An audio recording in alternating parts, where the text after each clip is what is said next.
Welcome back to This Day in Scottish History. I'm your host, Colin MacDonald. Today we turn the clock back to April 18th, 1586, when the quiet roads of Ayrshire bore witness to a brutal assassination that sent shockwaves through Scottish nobility, the murder of Hugh Montgomerie, 4th Earl of Eglinton. What began as a routine journey ended in a bloody ambush that reignited one of Scotland's deadliest clan feuds, Montgomerie versus Cunningham. And if you're curious about other fascinating events that happened on this day in history, be sure to check out my blog at bagtownclans.com/thisday. The link will be in the description. In the late 16th century, Scotland was a land deeply fragmented by clan rivalries, political manoeuvrings, and personal vendettas. Among the fiercest of these rivalries was that between the Montgomeries and the Cunninghams, two powerful lowland families whose estates in Ayrshire often bordered and clashed. Their feud had roots stretching back generations, fueled by disputes over titles, land rights, and inevitably bloodshed. And on this fateful spring day, the ancient grudge turned deadly once more.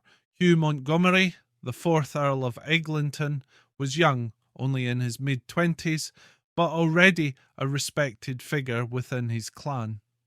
He was riding from Eglinton Castle to Stirling on official clan business, a journey that should have been routine.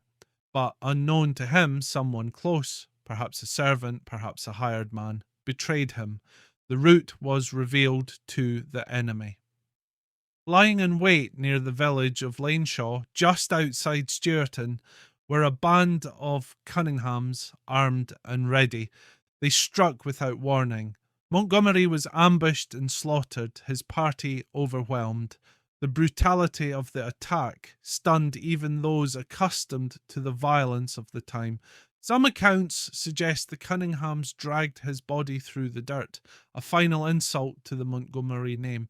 And though the exact number of assailants is uncertain, the plot bore the marks of careful planning and bitter intent. It wasn't just murder, it was a statement. The repercussions were immediate. The Montgomerys erupted in fury, launching retaliatory raids on Cunningham lands. Farms were burned, homes razed, and blood spilled in vengeance. The entire region of Ayrshire became a cauldron of tension and violence. Local authorities, unable to quell the chaos, appealed to the Crown.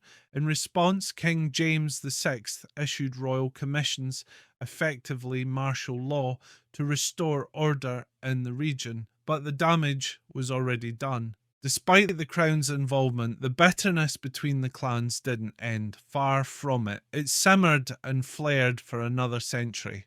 Even into the 1600s, stories of the feud endured in both family histories and folklore. And though peace would eventually return to Ayrshire, the legacy of the Montgomerie-Cunningham feud remained, a haunting echo of how far ancestral hatred could go. As for the site of Montgomerie's death, it remained a grim reminder for generations.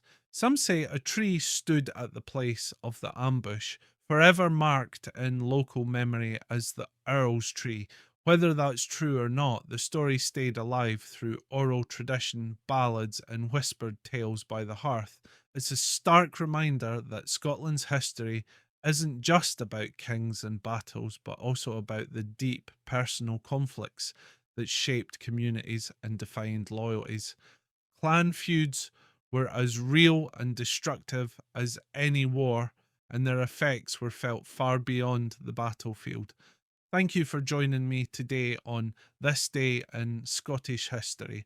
I hope you found today's story as riveting as it is tragic. For more tales of Scotland's tangled past, visit my blog at bagtownclans.com/thisday, and be sure to tune in tomorrow for another journey through the annals of our storied nation. I'm Colin MacDonald. Haste you back.